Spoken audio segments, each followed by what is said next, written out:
last class we have discussed what is the power required at the climb phases, because we have debated in the last class, right?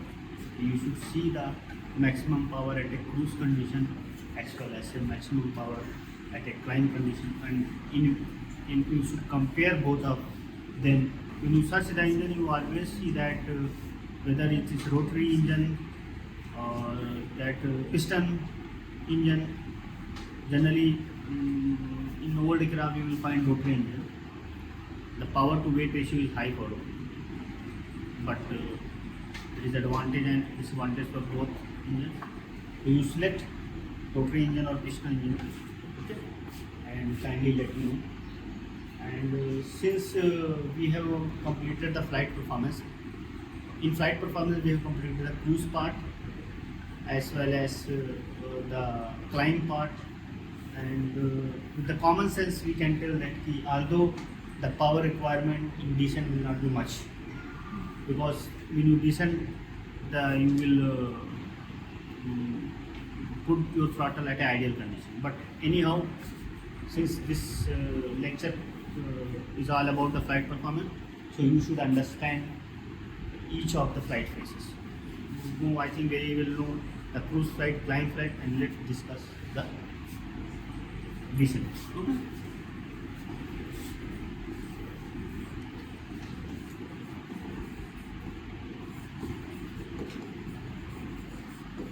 And if engine is off, then you may call it a gliding.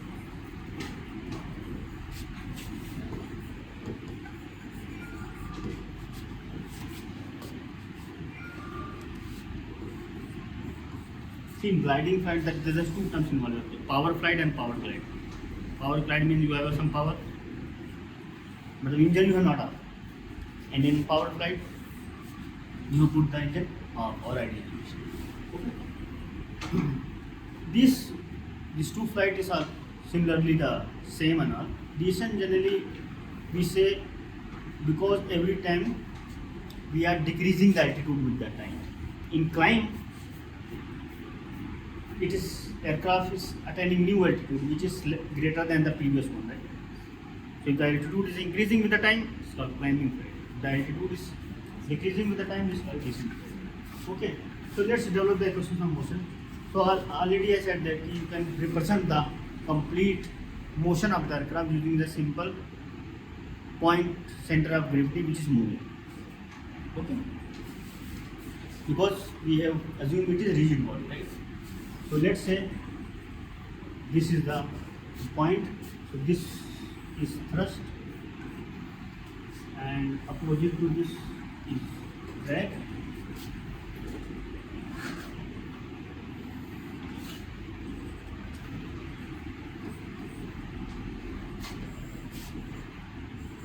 And this is weight.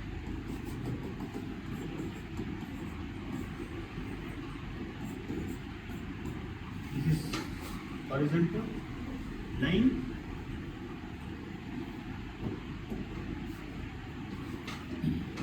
so this is making the angle gamma, okay, and perpendicular to this drag there will be lift.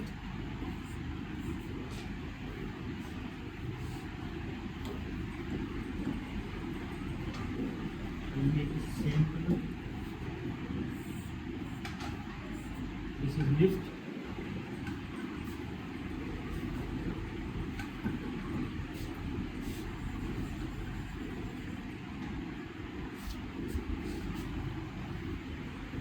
Okay.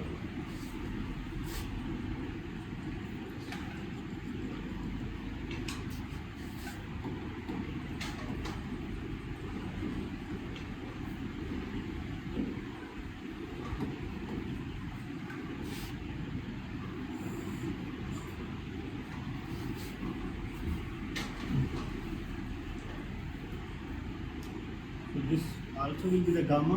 So this will be the W cos gamma, and this will be the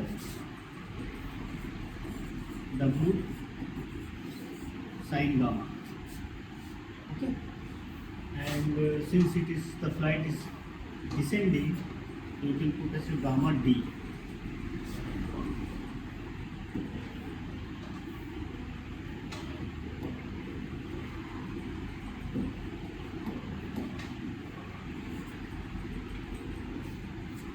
Now you balance the equations. What you will get?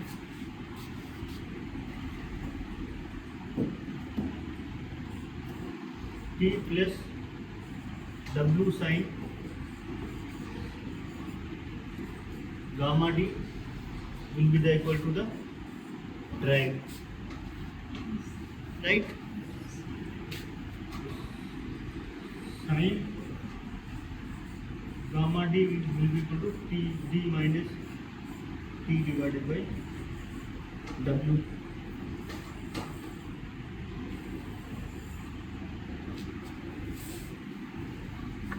Clear? And lift equal to W cos gamma. So again during descent your load factor will be less than 1. Okay. So can you observe, can you compare this flight with the climbing flight? There you may observe T minus dW divided by W, and here is D minus T divided by W. So here you can put T equal to 0 for glide side. Okay.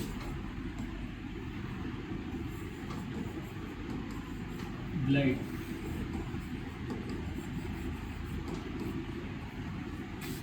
Glide side. Okay. So what will be the sign? Gamma d will be the D minus 0 divided by W, right? Okay. Sin gamma d will be D by W. Okay. And make it equation 1. And this is 2, this is 3, this is 4.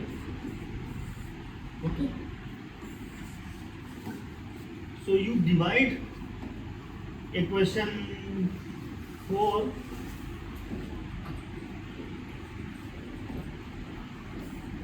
lift equal to W cos gamma, right? So gamma D. Then you also put gamma D.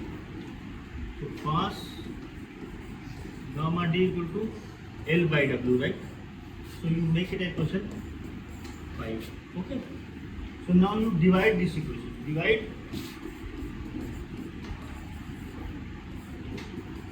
equation 4 by 5. What you will get? Sin by cos is tan, right? Tan down.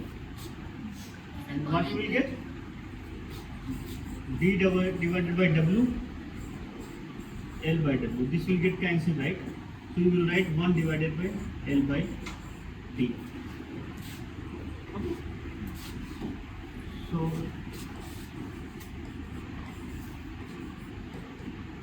one divided by L by D.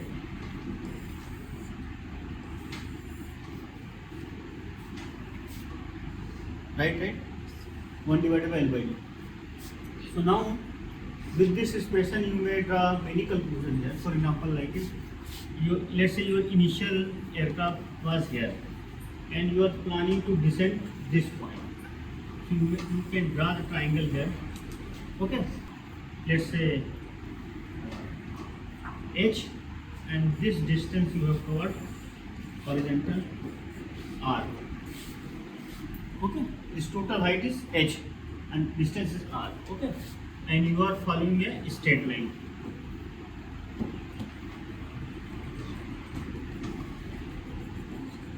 Straight line, right? Okay. Now, since if this angle is this one is horizontal, right? This angle is only gamma d, right? So this will also be the gamma d. Okay, from triangle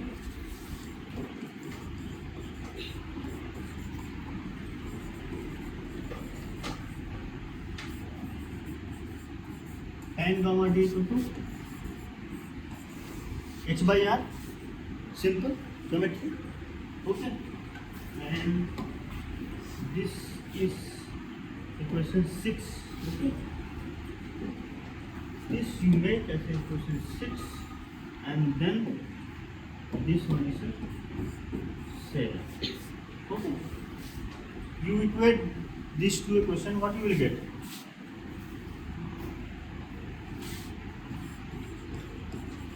From equation 6 and 7, from equation 6 and 7, h by r equal to 1 upon L by D. Okay, so let's say h equal to what will be the r? R equal to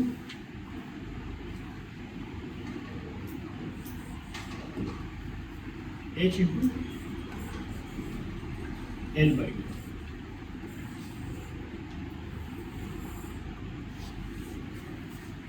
Now you make observation.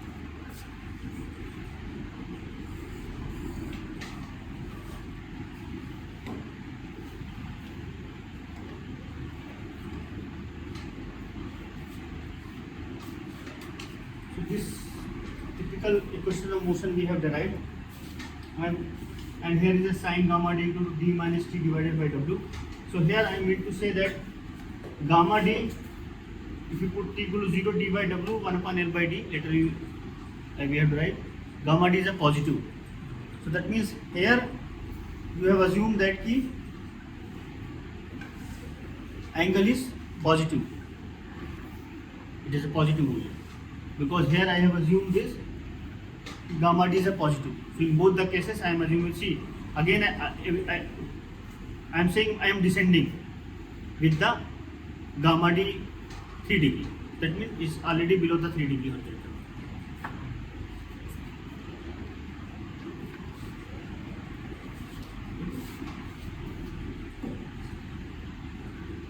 If you take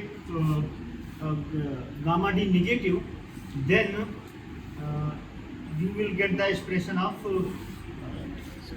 see, you have to be very careful here to avoid any possible confusion. If you put gamma d negative here, sign negative means negative will come outside. So d minus t minus w sin gamma d equal to t, d will be there. Then you will get the expression of sin gamma equal to t minus d divided by w, same as climb rate.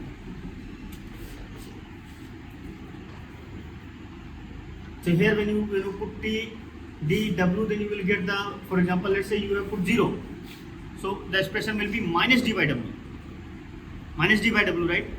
So your answer will be what? Negative. So what you have assumed in equations? Already negative. So if you are assuming, if you are stating here that my angle is negative, answer should come negative.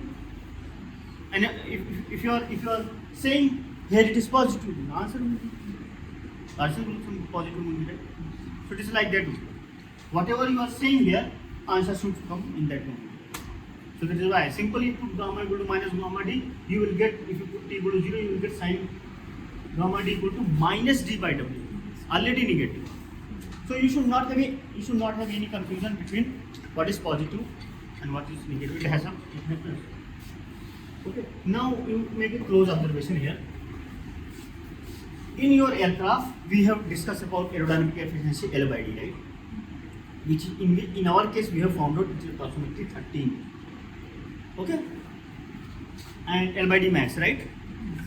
Now if you put if L by D is increasing, then your gamma D will be less. तो वही तो मैं कहना चाह रहा हूँ कि अगर आपका एक जनरल एविएशन एयरक्राफ्ट है, एक कमर्शियल एयरक्राफ्ट है, दूसरा ग्लाइडर एयरक्राफ्ट, सो ग्लाइडर का एल बाई डी ज़्यादा होगा या जनरल एविएशन या कमर्शियल का ज़्यादा होगा? दोनों में से बताओ किसका ज़्यादा होगा? ग्लाइडर का ज़्यादा होगा, ठीक है, क्योंकि उसमें इंड्यूस ड्रैग का फैक्टर कम होगा ना, स्पैन ज़्यादा है ना, ठीक है। एल बाई डी ज़्यादा होगा गामा, तो इसका मतलब इसी की वजह से तो बोलते हैं ग्लाइडिंग फ्लाइट कि नीचे कम गिरो कंपेयर टू द आगे बढ़ने के। आप इस ग्राफ में अगर देखोगे, अब इसमें देखोगे तो आप नीचे तो गिर रहे हो, पर उसके मुकाबले आगे कितना गुना बढ़ रहे हो। You can C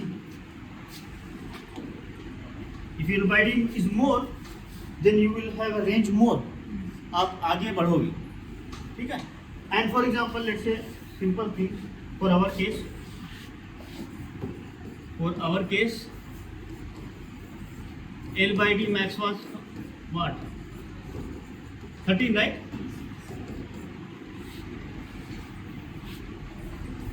L by D max was 13, right? So you put the 13 value H by R equal to 1 upon 13. So R equal to 13H. इसका मतलब ये हुआ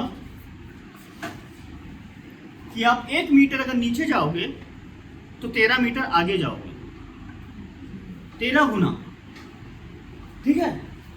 तो तुम अगर प्लेन में बैठे हुए हो और तुमको ये सारी चीज़ें फील होना चाहिए, चाहे आप ग्राउंड में जो प्लेन में बैठे हो, कि अगर हम इतना हाइट ड्रॉप करेंगे, सिंस ये मेरा एयरक्राफ्ट है, L/D रेशियो इतना है, तो इतना गुना आगे क्या कहते हैं करेगा। तो ये सारी चीज़ें क्या कहते हैं फील होनी चाहिए। That is why I do not want to skip that portion in descent flight, gliding flight. And we already say that in gliding flight we will put thrust equal to approximately 0 or ideal condition. So there will be no discussion at all that engine selection based on this flight region. But anyhow, since we are covering, I am teaching you the aircraft design, and in that flight aircraft performance, so this topic should be covered.